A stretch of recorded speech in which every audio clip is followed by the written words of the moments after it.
ఆలోచించే సమయం లేదు చామంతి. అవతల రమాదేవి మళ్ళీ పిలుస్తుంది. నేను వెళ్ళాలి. ఒప్పుకుంటావా లేదంటే పుడుచుకుని చచ్చిపోమంటావా? ఇలా బెదిరించడాల్లో భయపెట్టడాల్లో నువ్వు బాగా ముదిరిపోయావక్క. సరే, ఈ ఫంక్షన్ అయిపోయేంత వరకు మాత్రమే ఆ మణిహారం నీ దగ్గరుంటుంది.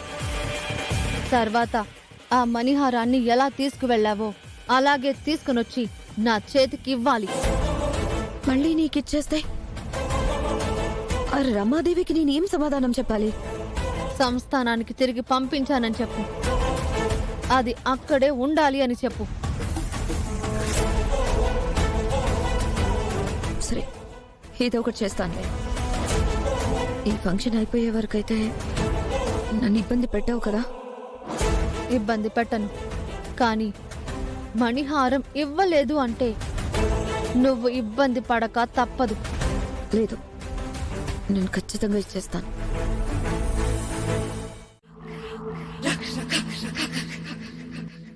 ఎక్కడికెళ్ళావు? చిన్న పనుండి నా రూమ్లోకి వెళ్ళాను. నీ మెడలో ఉన్నది రాజమణిహారం. అది ఎంత విలువైందో నాకంటే నీకే బాగా తెలుసు కదా. అవును. నువ్వు ఈ విధంగా ఒంటరిగా ఎక్కడ పడితే అక్కడికి వెళ్తే ఎలా? దాని మీద ఎంతో మంది కన్నుంటుంది. దానికోసం ఎంతో మంది ప్రయత్నిస్తూ ఉంటారు. నువ్విలా అశ్రద్ధగా ఉండకూడదు. సరే అత్తయ్య గారు.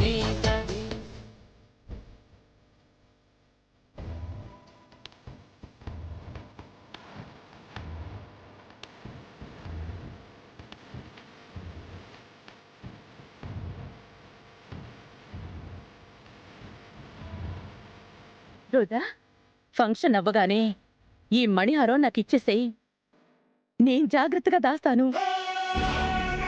ఎప్పుడైనా ఇలాంటి ఫంక్షన్స్ అప్పుడు వేసుకోవాలి గాని ఎప్పుడూ మెడలో ఉంచటం మంచిది కాదు. ముఖ్యంగా నీ దగ్గర ఉండడం చాలా ప్రమాదం. నేను లాకర్లో జాగ్రత్తగా దాచిపెడతాను కదా. సంస్థానానికి తిరిగి పంపించానని చెప్పు. అది అక్కడే ఉండాలి అని చెప్పు. అంటే అత్తయ్య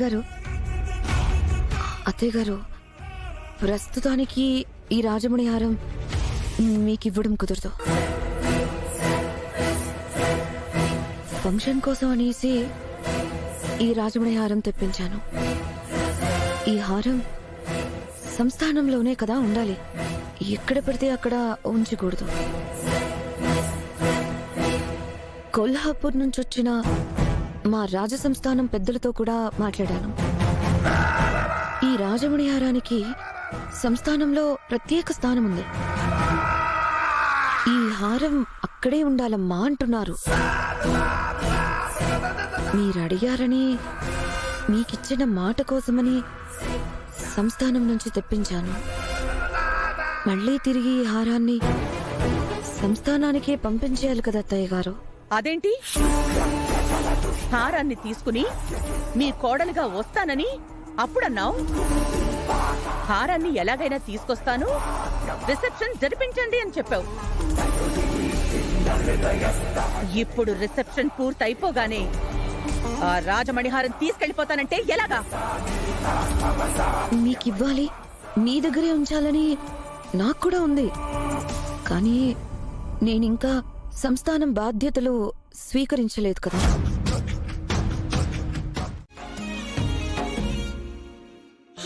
వెన్నెలవుతాను ప్రతిరేయి నేను, చీకటే నీ దరికి చేరకుండా ఊపిరవుతాను నీలోన నేను, ఎన్నడూ నీ జతే వదలకుండా. నారాణి పాదాలు ముట్టాడుకుంటూ నేనుండిపోతాను పారాణిలా. చిరు చెమట పడుతుంటే నీ నుదుటి పైన వస్తాను చిరుగాలిలా.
గడిచే కొద్దీ నిన్ను నమ్ముకుంటే లాభం లేదని నా ప్రయత్నాలు నేను మొదలుపెట్టాను. ఇందాక చెప్పాను కదా నీకొక సర్ప్రైజ్ ఉందని. అది ఇదే. ఒరిజినల్ మణిహారం ఇప్పుడు ఇక్కడే ఉంది.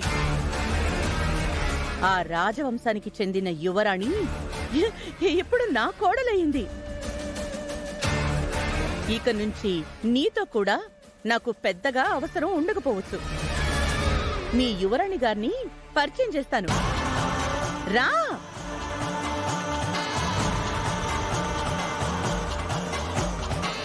రాజమణిహారం రమాదేవి గారి దగ్గరికి ఎలా వస్తుంది? అది ఎక్కడుందో నాకే తెలీదు. తెలిసిన వాళ్ళు ఎవరూ లేరు.